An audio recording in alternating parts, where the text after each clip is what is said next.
Hi అండి, అందరికీ నమస్కారం. మన ఛానల్కి మీ అందరికీ స్వాగతం. ముందుగా ఈరోజు దత్తాత్రేయ జయంతి రోజున ఒక వీడియో చేద్దామని అనుకున్నాను నేను. కాకపోతే కొన్ని కారణాల వల్ల నేను అప్లోడ్ చేయలేకపోయాను.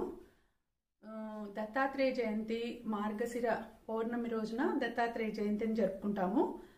ఆ రోజు నేను మాకు దగ్గరలో ఉన్న దత్తాత్రేయ స్వామి ఆశ్రమం ఉంది, మా ఇంటికి దగ్గరలో వెళ్దాము అనుకున్నాము. కానీ కొన్ని కారణాల వల్ల వెళ్ళలేకపోయాము, వీడియో అప్లోడ్ చేయలేకపోయాము. కానీ తర్వాత నెక్స్ట్ డే వెళ్ళి మేము చేసుకొని వచ్చాము. వీడియో ఆయనను చూసుకొని ఆయన దర్శనం చేసుకొని దత్తాత్రేయ స్వామిని దర్శించుకొని వచ్చాము. సప్తాహం జరుగుతూ ఉంది ప్రతి సంవత్సరము.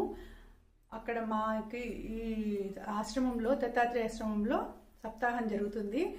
ఆయన చాలా మహిమగల స్వామి. ఆయన ఎందుకంటే ఇక్కడ మా ఇంటికి దగ్గరలో ఉండే స్వామి మామూలుగా దత్తాత్రేయ స్వామి నిల్చుకొని ఉంటాడు, కానీ ఇక్కడ ఉండే స్వామి కూర్చొని ఉండే దత్తాత్రేయ స్వామి. అది ఎక్కడా లేదు, కానీ ఇక్కడ కూర్చొని ఉండే స్వామి చాలా ఏళ్ల నుంచి ఉంది. ఆశ్రమం దగ్గర 100 సంవత్సరాల పై నుంచి ఉంది. సో అది అక్కడ స్వామిని మేము దర్శించుకొని వచ్చాము, మీతో షేర్ చేసుకుందామని. అలాగే మనము ఈ మాసంలో ఆయన చరిత్ర కానీ మనము విన్నా తెలుసుకున్నా చాలా మన మంచి జరుగుతుంది, పుణ్యము ప్లస్ తర్వాత మనం కోరుకున్న ఏవైనా ఉన్నా కూడా నెరవేరుతాయి. అంత మంచి మహిమాన్వితమైన స్వామి, మహత్యం ఉన్న స్వామి ఆయన దత్తాత్రేయ స్వామి. సో ఆయన గురించి కొన్ని విషయాలను మనం తెలుసుకొని అలాగే మీకు కూడా చూపిస్తాను. ఆయన దర్శనం మీరు చేసుకోండి, ఓకేనా? ఇంకా ఆలస్యం చేయకుండా వీడియోలోకి వెళ్ళిపోదాం. అందుకన్నా ముందు ఫస్ట్ టైం కానీ మీరు మన ఛానల్ చూస్తూ ఉంటే తప్పకుండా సబ్స్క్రైబ్ చేసుకోండి, మీ ఫ్రెండ్స్కి రిలేటివ్స్కి షేర్ చేయండి, వీడియోస్ నచ్చితే నావి లైక్ చేయండి, ఓకేనా? ఇంకా వెళ్ళిపోదాం వీడియోలోకి.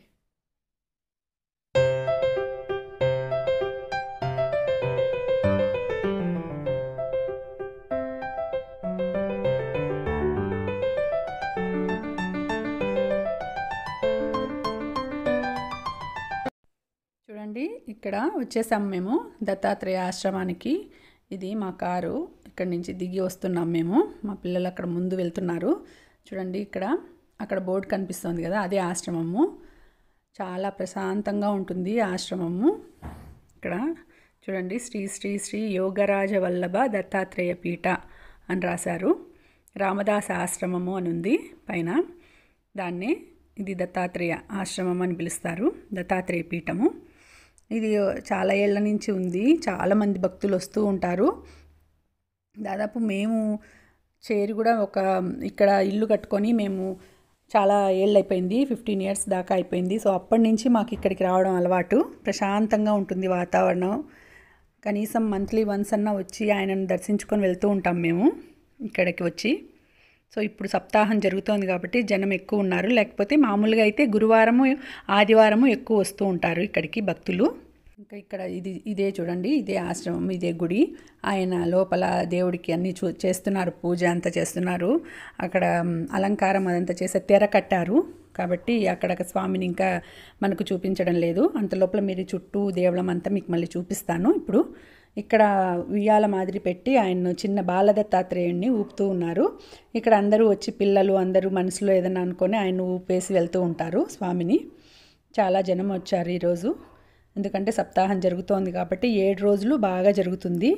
ఇక్కడికి వచ్చి ఆయన ప్రసాదం తీసుకొని భోంచేసుకొని వెళ్తూ ఉంటారు అందరూ. దత్తాత్రేయ స్వామి గురించి కొన్ని విషయాలు, ఆయన కథను గురించి తెలుసుకుందాం ఇప్పుడు.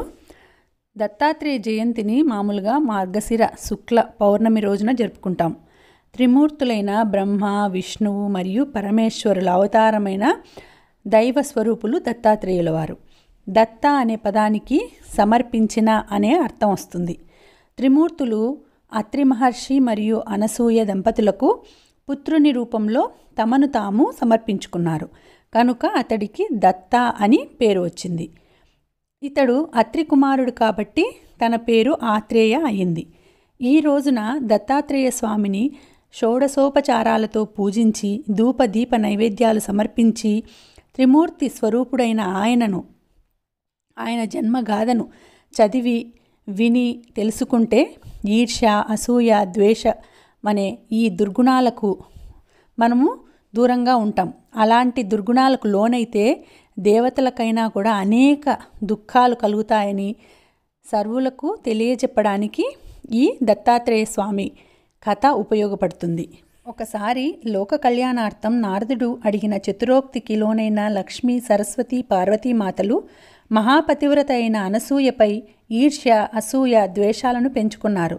నారద మహర్షి అనసూయ పాతివ్రత్యాన్ని గురించి త్రిమూర్తుల ధర్మపత్నుల ముందే విశేషంగా ప్రశంసించాడు. దీంతో ఈర్ష్య, అసూయ, ద్వేషాలు ముగ్గురు అమ్మవార్ల మనస్సుల నిండా దావానలంలా వ్యాపించాయి. దీంతో వారి పతులను తక్షణం ఆ అనసూయ ఆశ్రమానికి వెళ్ళి ఆమె పాతివ్రత్యాన్ని భంగం చెయ్యమని ప్రార్థించారు.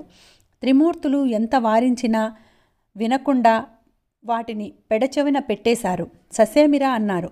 ఇక చేయునది లేక సన్యాస వేషములు ధరించి అత్రి, అనసూయ ఆశ్రమ ప్రాంతమందు భూమిపై పాదం మోపారు మన త్రిమూర్తులు. వారి పాదస్పర్శకు భూదేవి పులకించింది. త్రిమూర్తుల పాదస్పర్శతో పులకించిపోయిన పుడమి మరింత అందంగా కనిపించసాగింది. ఇంత చక్కని ప్రకృతి అందాలకు అలవాలమైన ఈ రమణీయ వాతావరణమందు తేలియాడుతున్న ఈ భూలోకవాసులు ఎంతటి అదృష్టవంతులో!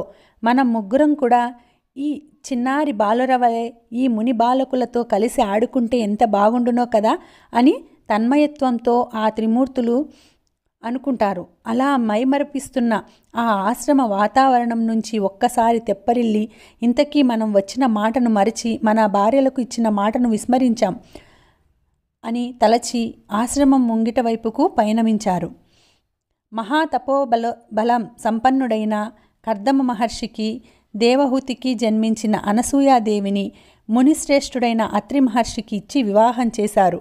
అప్పటి నుండి ఆమె గృహస్థురాలిగా గృహస్థ ధర్మాన్ని చక్కగా నిర్వహిస్తూ అత్రి మహర్షికి సేవలు చేస్తూ అతిథి అభ్యాగతులను ఆదరిస్తూ వస్తున్న ఆ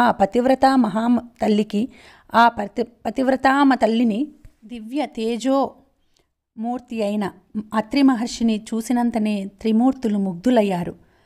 ఆ సాధుపుంగవులు ముగ్గురిని చూచిన ఆ పుణ్య దంపతులు సాదరంగా ఆశ్రమంలోనికి ఆహ్వానించి ఉచిత ఆసనాలు ఇచ్చి స్వాగత సత్కారాలు చేసి అనంతరం మీరు మువ్వురు బ్రహ్మ, విష్ణు, మహేశ్వరుల వలె వచ్చినట్లుగా వచ్చి మా ఆశ్రమాన్ని పావనం చేశారు. భోజనాలు సిద్ధం చేశాను రండి అంటూ అనసూయమ్మ ఆహ్వానం పలికింది. అత్రి మహర్షితో కలిసి ముగ్గురు సాధువులు ఆసీనులయ్యారు.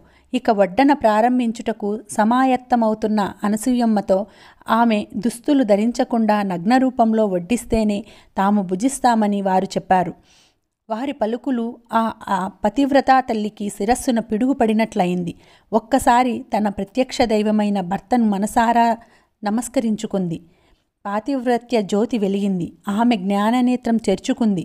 కపట సన్యాస రూపంలో ఉన్నది త్రిమూర్తులేనన్న విషయం తన శక్తితో గ్రహించింది. అంతేకాకుండా వారి రాక అంతర్యమేమిటో గ్రహించింది. పెదవుల వెంట చిరునవ్వు చెక్కు చెదరకుండా ఏమి నా భాగ్యము, ముల్లోకాలను ఏలే సృష్టి స్థితి లయ కారకులైన వీరు నా ముందుకు యాచకుల వలె వచ్చినారా, వీరిని కనుక నేను తృప్తిపరిస్తే ముల్లోకాలు కూడా ఆనందింపచేసిన భాగ్యం నాకు కలుగుతుంది కదా అని ఆలోచిస్తూ ఒక ప్రక్క పాతివ్రత్యం, మరోవైపున అతిథి సేవ, ఈ రెండు ధర్మాలను ఏకకాలంలో సాధించడమెలా అనుకుంటూ పతికి నమస్కరించి ఓం శ్రీపతి దేవాయ నమః అంటూ కమండలోదకంలో ఉదకమును తీసుకొని త్రిమూర్తుల శిరస్సున చల్లింది. వెంటనే ఆ ముగ్గురు పసిబాలురయ్యారు. వెనువెంటనే అనసూయలో మాతృత్వం పొంగి స్తన్యం పొంగింది. కొంగుచాటున ఆ ముగ్గురు బాలురకు పాలు ఇచ్చి వారి ఆకలి తీర్చింది. ఇంతలో ఋషికన్యలు, ఋషి బాలురు కలిసి మెత్తని పూలపానుపు ఊయల వేయగా వారిని జోలపాడుతూ నిద్రపుచ్చింది. ఇంతటి మహద్భాగ్యం సృష్టిలో ఏ తల్లికి దక్కుతుందో చెప్పండి. ఆ వింత దృశ్యాన్ని చూసిన అత్రి మహర్షి ఒకసారి త్రుళ్ళిపడి మరలా తేరుకొని తన దివ్య దృష్టితో జరిగినది జరగబోతున్నది గ్రహించుకున్నాడు.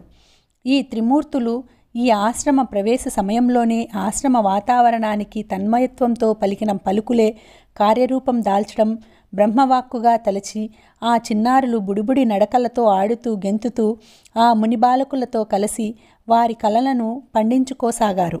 మానవులకు బాల్య, కౌమార, యవ్వన, వార్ధక్యాలలో ఆనందముగా సాగేది ఈ బాల్యదశే కదా. మధురానుభూతిని మిగిల్చేది కూడా అదే అని మురిసిపోయారు. కనని తల్లిదండ్రులైన అత్రి అనసూయల పుత్ర వాత్సల్య బాంధవ్య బంధంలో వారికి చాలా కాలం గడిచిపోయింది. ఇలా ఉండగా లక్ష్మీ, సరస్వతి, పార్వతీమాతలకు భర్తల ఆచూకీ తెలియక గుబులు పుట్టింది. అంతలో దేవర్షి నారదుని వల్ల అత్రి మహర్షి ఆశ్రమమందు జరిగిన వింత తెలుసుకున్నారు. దానితో అనసూయపై ఏర్పడిన ఈర్ష్య, అసూయ, ద్వేషాలు పటాపంచలయ్యాయి. వెంటనే తమ నిజ రూపాలతోనే అనసూయ, అత్రి మహాముని ఆశ్రమానికి చేరుకున్నారు. వారిని మునికన్యలు స్వాగతించారు. ఆ సమయాన అనసూయమ్మ తల్లి ఆ చిన్నారులకు పాలు ఇచ్చి ఉయ్యలలో పరుండబెట్టి జోలపాడుతూ ఉంది. అంతలో ఆ ముగ్గురమ్మలను చూచి సాదరంగా ఆహ్వానించి స్వాగత సత్కారములతో సుఖాసీనులను చేసింది. పసిబాలుర రూపాల్లో ఉన్న వారి వారి భర్తలను చూచుకొని పతిభిక్ష పెట్టమని కన్నీళ్లతో అత్రి, అనసూయ పాదాలను ఆశ్రయించారు ఆ మహాతల్లులు. అయితే మీ భర్తలను గుర్తించి తీసుకొని వెళ్ళండి అని అనసూయమ్మ హుందాగా చెబుతుంది. ఒకే వయస్సుతో ఒకే రూపుతో అమాయకంగా నోట్లో వేలు వేసుకొని నిద్రిస్తున్న ఆ జగన్నాటక సూత్రధారులను ఎవరో గుర్తించుకోలేకపోయారు. తల్లి, నీ పాతివ్రత్య దీక్షను భగ్నం చేయాలని ఈర్ష, అసూయ, ద్వేషాలతో మేము చేసిన తప్పిదాన్ని మన్నించి మా భర్తలకు దయతో వారి వారి స్వరూపాలు ప్రసాదించమని ప్రాధేయపడతారు. అంతా అనసూయ మాత తిరిగి తన పతిని తలచుకొని కమండలోదకమును తీసుకుంటున్న సమయంలో త్రిమూర్తులు సాక్షాత్కరించి, ఈ ఆశ్రమవాస సమయమందు మీరు కన్న తల్లిదండ్రుల కంటే మిన్నగా పుత్రవాత్సల్యాన్ని మాకు పంచిపెట్టారు. మీకు ఏం వరం కావాలో కోరుకోమన్నారు త్రిమూర్తులు. అందులకు అత్రి మహాముని, అనసూయ దంపతులు, నాయనలారా, ఈ పుత్రవాత్సల్య భాగ్యాన్ని మీకు మీరుగా ఇచ్చినారు. అది మాకు శాశ్వతంగా ఉండేలా అనుగ్రహించండి అని వరం కోరుకున్నారు. ఇంకా ఇక్కడ దత్తాత్రేయ ఆశ్రమంలో నేను ఇంకా మీకు స్వామిని చూపించలేదు కదా, ఈరోజు గాయత్రి హోమము అంతా జరిగింది కాబట్టి స్వామికి దేవి అలంకారం చేశారు. హారతిస్తున్నారు, చూడండి.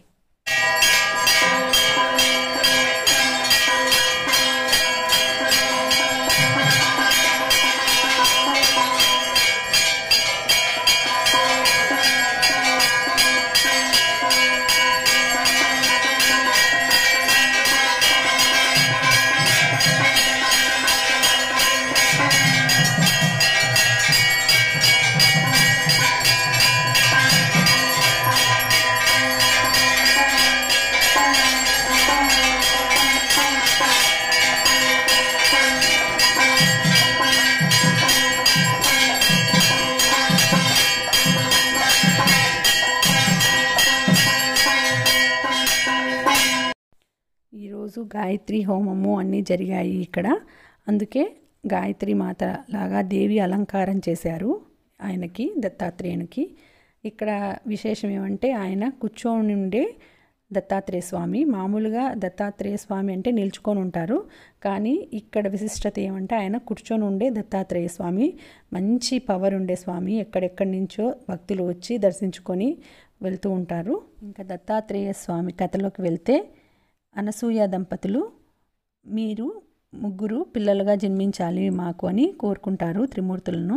తర్వాత అనసూయ ఆ ముగ్గురిని తన పిల్లలుగా అంటే బ్రహ్మ, విష్ణు, మహేశ్వరులను అంశలతో దుర్వాసుడు, దత్తాత్రేయుడు మరియు వెన్నెల దేవుడైన చంద్రునిగా జన్మించవలసిందిగా కోరుతుంది. అందులకు వారు త్రిమూర్తులు ముగ్గురు సరే అని దత్తాత్రేయునికి తమ ముగ్గురి అంశలు ప్రసాదించి ఆయనే శ్రీ దత్తాత్రేయ స్వామిగా అవతారం ఎత్తుతారు. ఆంధ్రప్రదేశ్లో కొన్ని ప్రాంతాల్లో దత్త పౌర్ణమిని కోర్ల పౌర్ణమి అని పిలుస్తారు. దత్తాత్రేయుని దగ్గర 4 కుక్కలు అంటే 4 వేదాలే 4 కుక్కలుగా ఉంటాయి కాబట్టి చాలామంది కుక్కలకు కూడా ఈ రోజున సజ్జలు, బూరెలు, తెప్పాల చెక్కలు ఆహారంగా పెట్టడం సాంప్రదాయంగా వస్తూ ఉన్న ఆచారం కొన్ని ప్రాంతాలలో. ఇదండి ఇవాల్టి వీడియో. మీ అందరికీ నచ్చింది అని అనుకుంటున్నాను. దత్తాత్రేయ స్వామి దర్శనం చేసుకోండి.